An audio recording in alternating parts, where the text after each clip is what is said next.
Bonjour à tous et bienvenue dans cette nouvelle vidéo. Aujourd'hui, j'ai le plaisir d'être avec Isabelle Susignan, Haute-Savoie. Bonjour Isabelle. Bonjour Anne. Alors, tu es directrice de 1% pour la planète France, 1% for the Planet France. Est-ce que tu peux déjà, avant de démarrer l'interview, est-ce que tu peux nous expliquer ce que c'est? Alors, le 1% for the Planet France, c'est l'entité française d'une ONG basée aux États-Unis qui a été fondée par Yvon Chouinard en 2002. Yvon Chouinard étant le fondateur et propriétaire de Patagonia, entreprise pionnière en termes de responsabilité sociale et environnementale. Et le 1% pour la planète dans le monde entier, c'est un message très simple, c'est reverser 1% de son chiffre d'affaires. Donc ça s'adresse principalement aux entreprises qui reversent 1% de leur chiffre d'affaires hors taxe à des associations environnementales. Donc avec ce message extrêmement simple, c'est de la philanthropie dédiée à la protection de l'environnement, parce que le constat est le suivant, est identique partout dans le monde, que la protection de l'environnement est très peu soutenue financièrement, notamment par les entreprises. Rien que pour la France, l'environnement n'est soutenu qu'à hauteur de 7% de la philanthropie qui lui est dédiée, alors qu'il y a évidemment d'autres causes, en particulier en ce moment, il y a plein d'autres causes. Mais on estime aujourd'hui que 7% du mécénat dédié à la philanthropie environnementale, c'est beaucoup trop peu par Mhm. rapport aux enjeux qui dépassent largement d'ailleurs l'environnement au sens propre du terme. Il y a plein de questions qui vont bien au-delà. Mhm.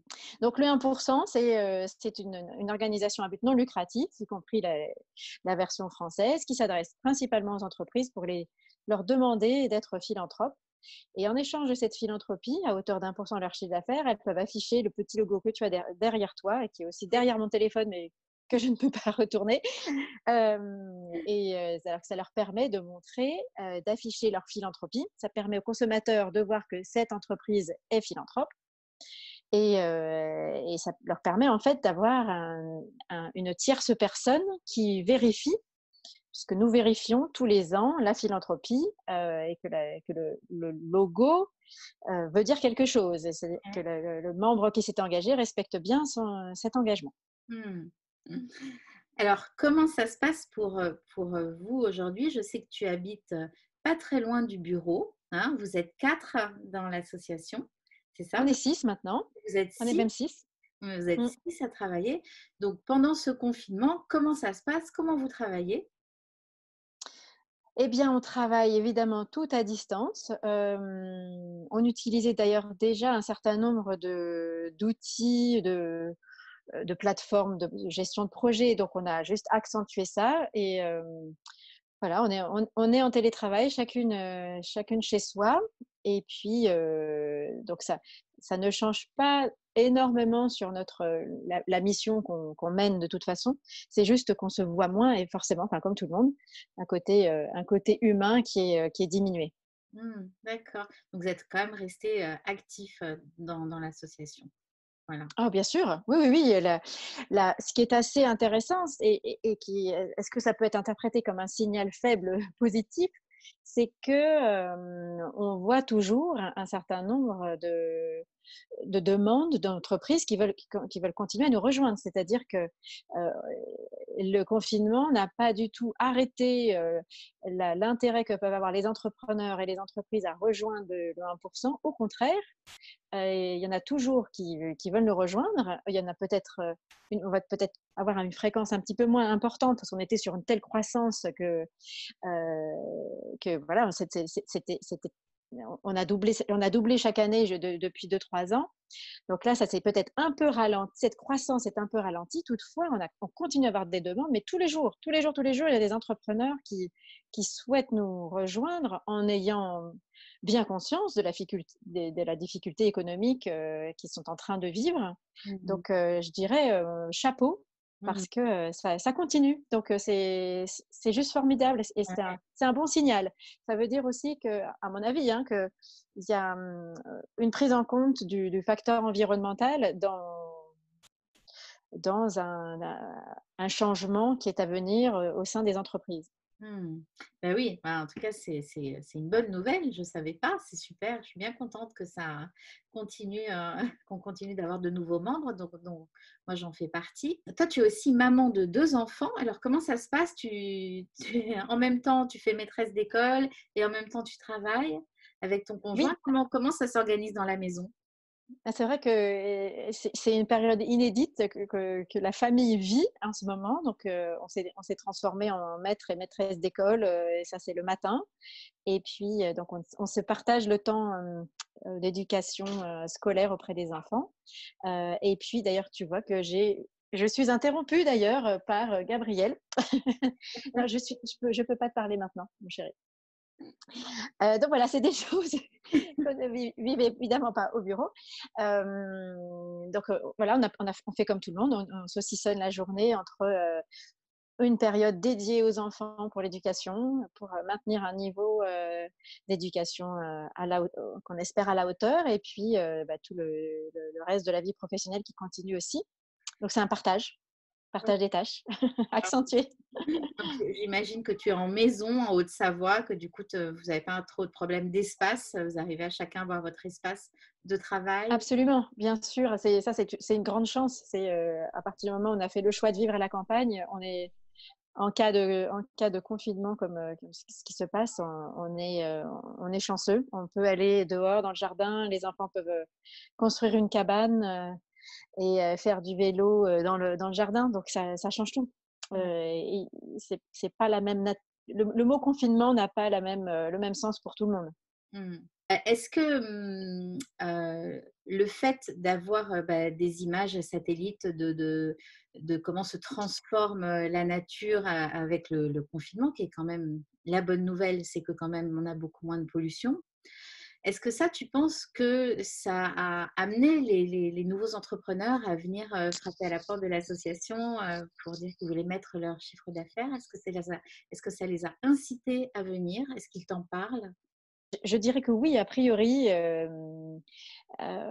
c'est un moment où le temps s'arrête et où il peut y avoir une sorte de prise de recul sur la situation, avec quand même une information qui montre que c'est un certain nombre de causes à la fois anthropiques, cette relation que l'homme a eue avec la biodiversité, avec le fait de marchander le vivant et des animaux sauvages, agglutinés sur des marchés,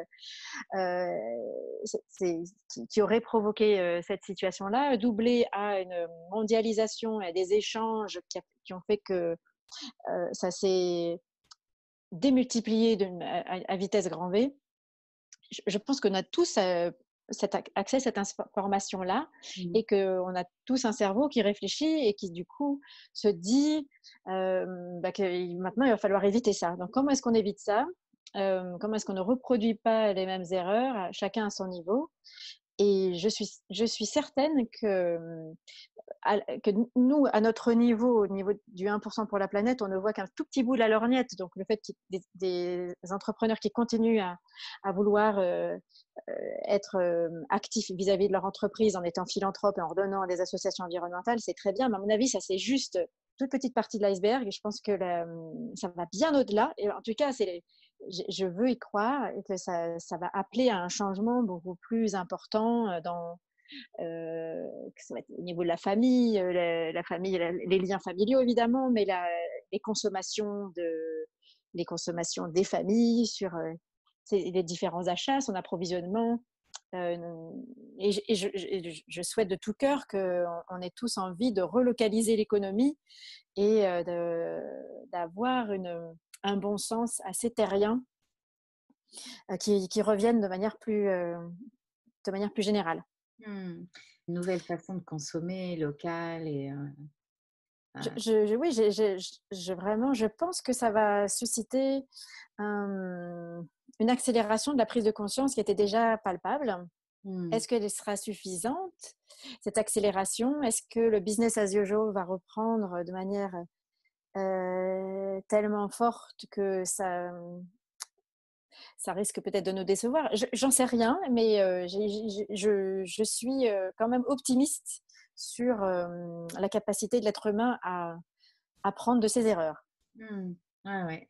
On sent de toute façon que les personnes là sont beaucoup plus connectées à la nature, hein, vraiment, enfin pour moi c'est flagrant, même quand je fais mes interviews, on parle tout le monde me parle de la nature et du lien avec la nature, le fait d'entendre les oiseaux, voilà, ça ici enfin en ville ça change énormément, moi je suis à la campagne aussi donc pas tant que ça mais voilà, on sent qu'il y a une vraie prise de conscience et que du coup, si les gens viennent, si les entrepreneurs continuent de venir à 1% pour la planète, c'est une bonne nouvelle.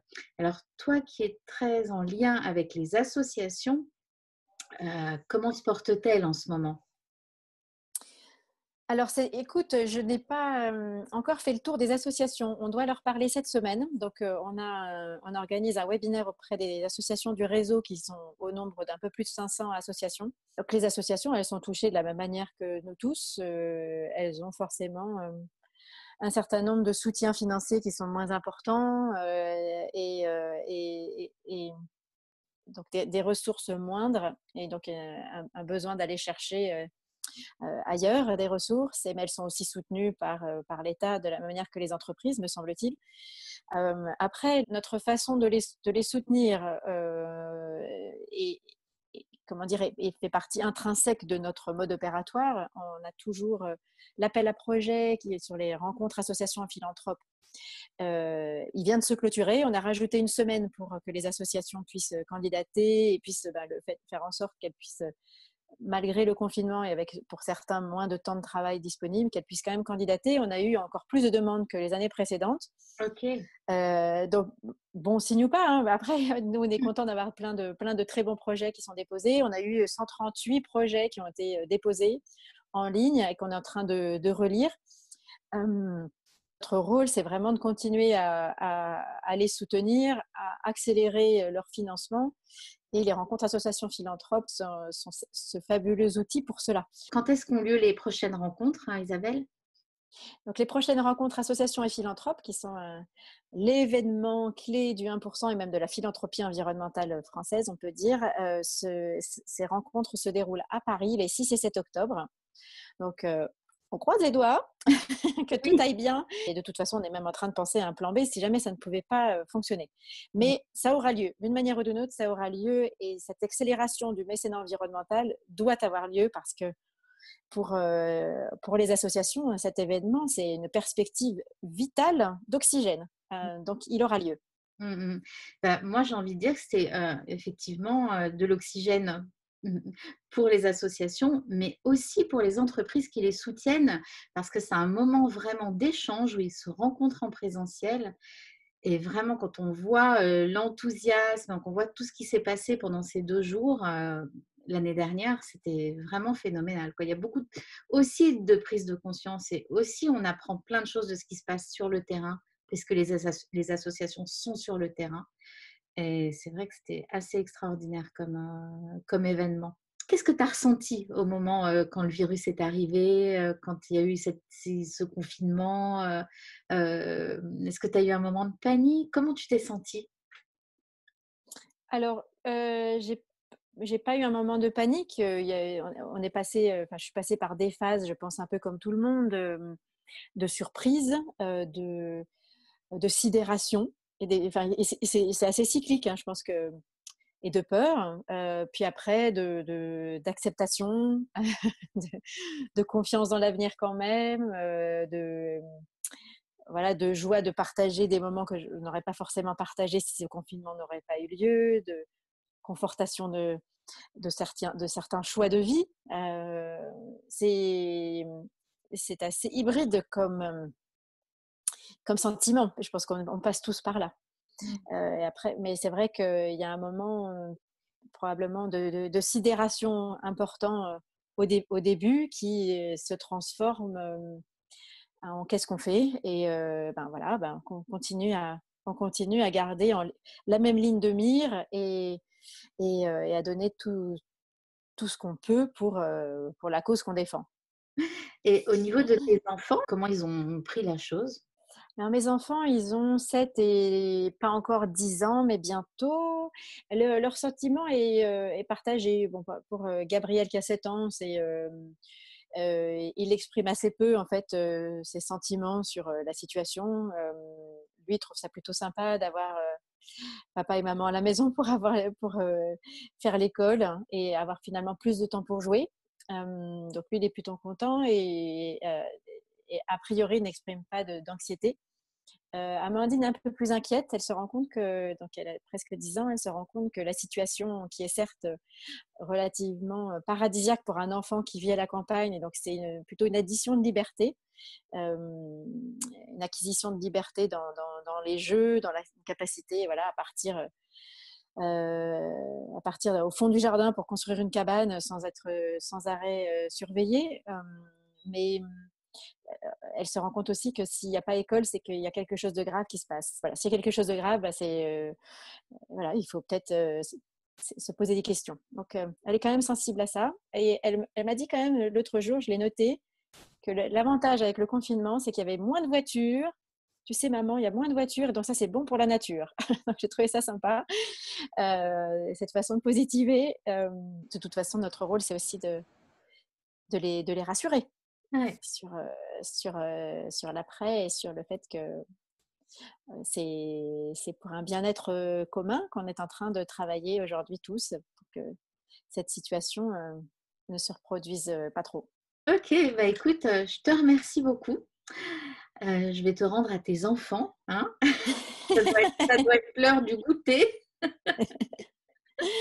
Merci en tout cas. Et puis, bah, j'espère que tu arrives à voir. Est-ce que tu vois la mer de chez toi?